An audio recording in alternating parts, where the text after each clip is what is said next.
Oh, hello. Anyone out there a John Mulaney fan? A Nick Kroll and John Mulaney fan? I was obsessed with them in high school, not to age myself, as if I don't talk about how old I am constantly on here. Hi, how are you? I finished the week. I went into work mode. It was fabulous.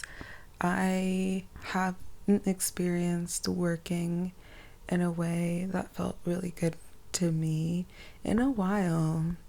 Um, yeah, it was interesting doing something in a way that really fit my pacing and didn't feel overly draining or constrictive. One could take this as evidence that it is possible to experience work that isn't completely draining or work that doesn't feel like climbing up a hill the whole time you're doing it. I learned a lot about my approach to things and whatnot. More reflections to come in my little corner of the world. I lie here in my bed, and I crashed again energetically as I submitted the project. It was finished. And there's both this wave of sadness that has kind of just hung out with me all week. If you read a couple posts ago, I described it as a puppy. Actually, no, I didn't describe it that way in the post. I described it that way in a note I wrote about the post. It's hard to keep track of myself. But now she's kind of, sizing up a little bit. Puppies don't stay puppies forever. I also had therapy today, so that therapy is always a contentious thing because it always brings a little something closer to the surface, even if we were trying to mindfully not dig too deeply, just understand the whole picture. I'm going to do something here, and you're welcome to engage with me if you would like to. I've been experimenting with what I am going to do at the moment, intuitive meditation. I have a very contentious relationship with meditating. A few summers back, I was meditating every day, like my life depended on it, because it did. And then last year, at the beginning of the year, I had a similar practice of meditating every day. And it's one of those things I've always fallen in and out of just because I feel like the usual presumed goal of stillness and meditation is something I struggle with, which may feel ironic coming from me and just the general demeanor I have, but I'm actually someone who really does struggle to be still.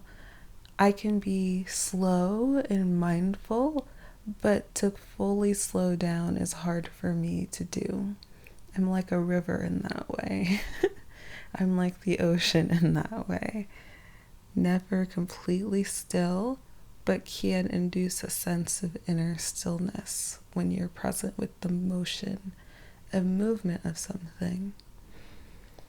And I was experimenting with recording meditation the other day per suggestion of a group that I am a part of run by Apple.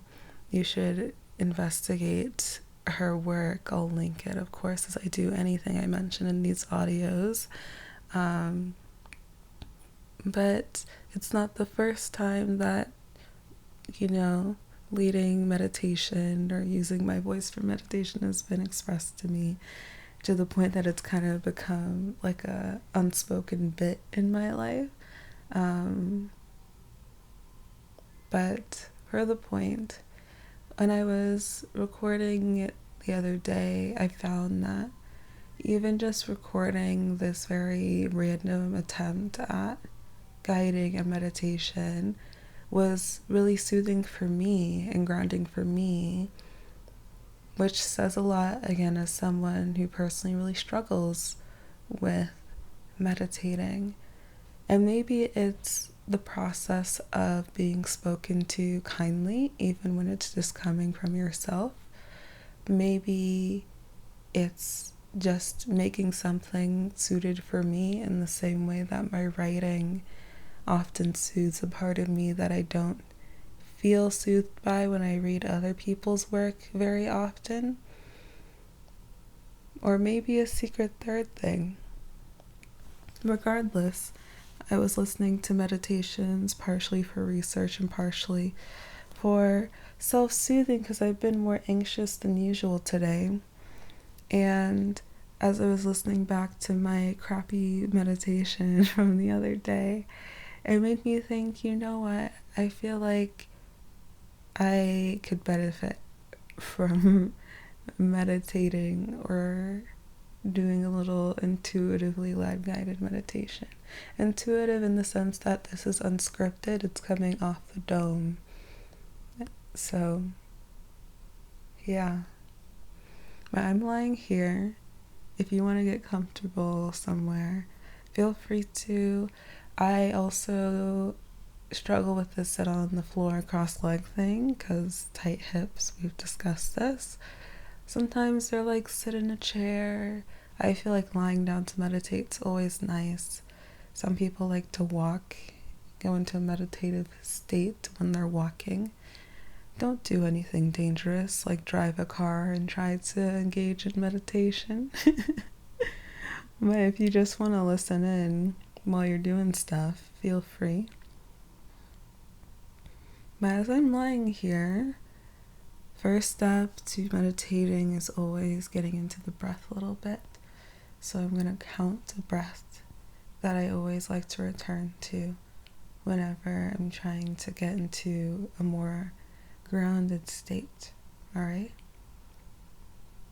You're going to breathe in 2, 3, 4, hold 2, 3, 4, out 2, 3, 4, 5, 6, in 2, 3, 4, hold 2, 3, 4, out 2, 3, 4, 5, 6, in 2, 3, 4, hold 2, 3, 4, out 2,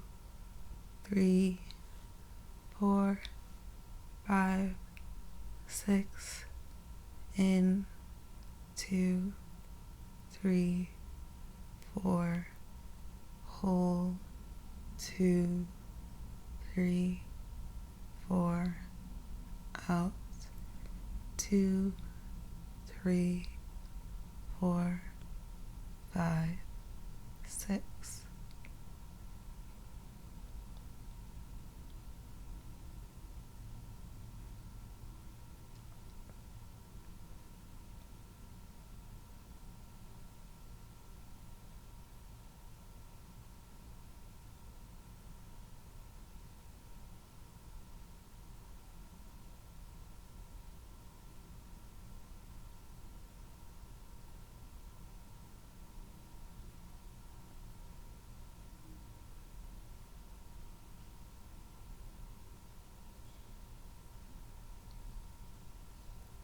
And then you can keep this breath count if you'd like, if it feels good.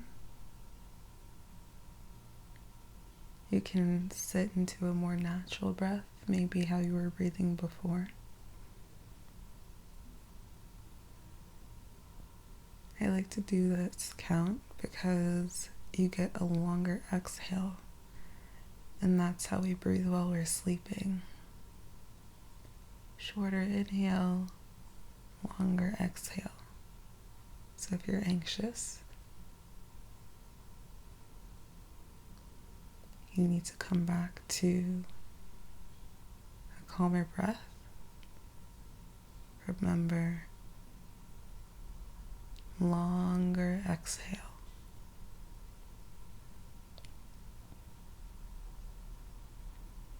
As you breathe,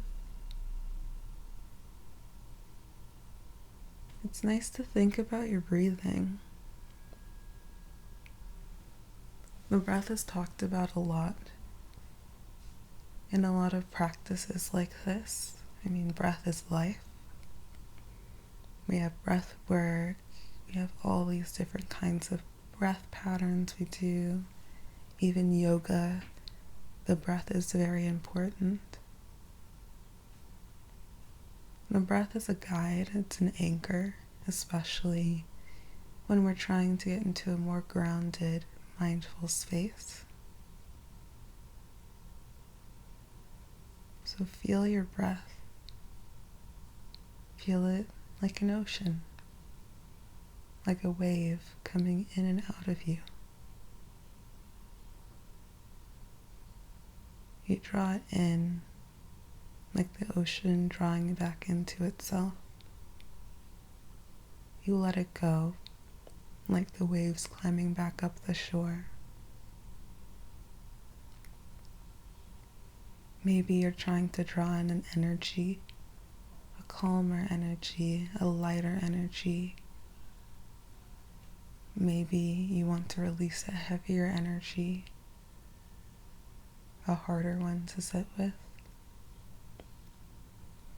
Maybe it's just motion. There's nothing to bring in or pull out. We're just moving with the breath, allowing the breath to lull us into a restful state of mind. Our breath is very special because as long as we are living, breathing, of course, heart beating, it's always going to be there for you. It will always be with you. No matter what's happening around you, who's around you, what feels in or out of your control, you can always breathe. Even when it's hard to breathe, we still do it.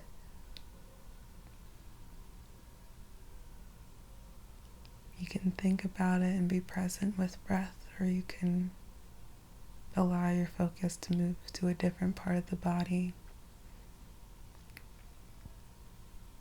Maybe the focus goes to the root of ourselves.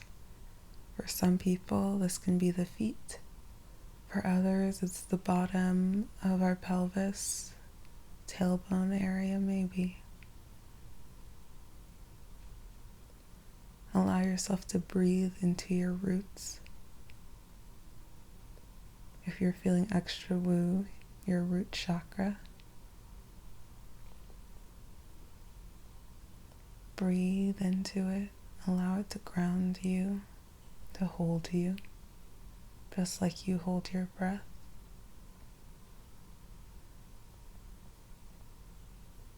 Feel the way your breath moves back up to the top of you, moving through all the different channels within yourself.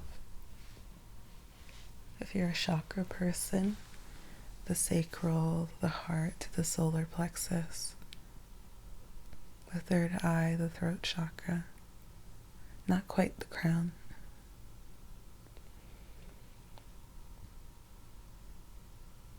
Or maybe we keep it simpler, and just that inner channel within all of us, within our abdomen, our chest, our throat, our nose, head.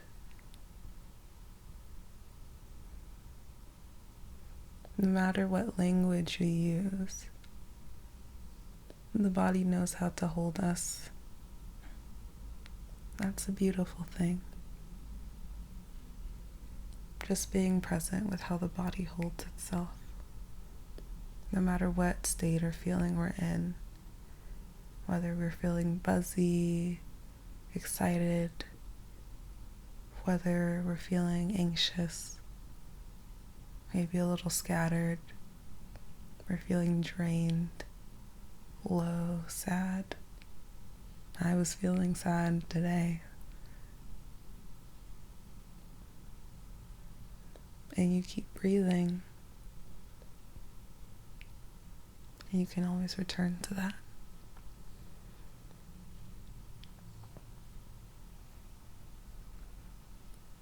Now you're welcome to continue just sitting with yourself, sitting with your breath, with your body, with your roots. Once you're ready to return, allow your breath to kind of guide you.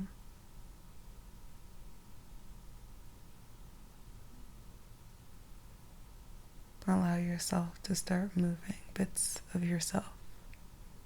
Maybe you wriggle your toes, circle your ankles, circle your wrists, move your fingers. If you had your eyes closed, you can open them.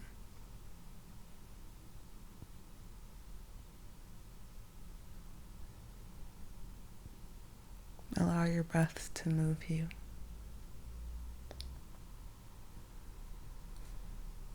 And that's it for me for today. I'll talk to you again soon. And I hope you liked this, whatever it was.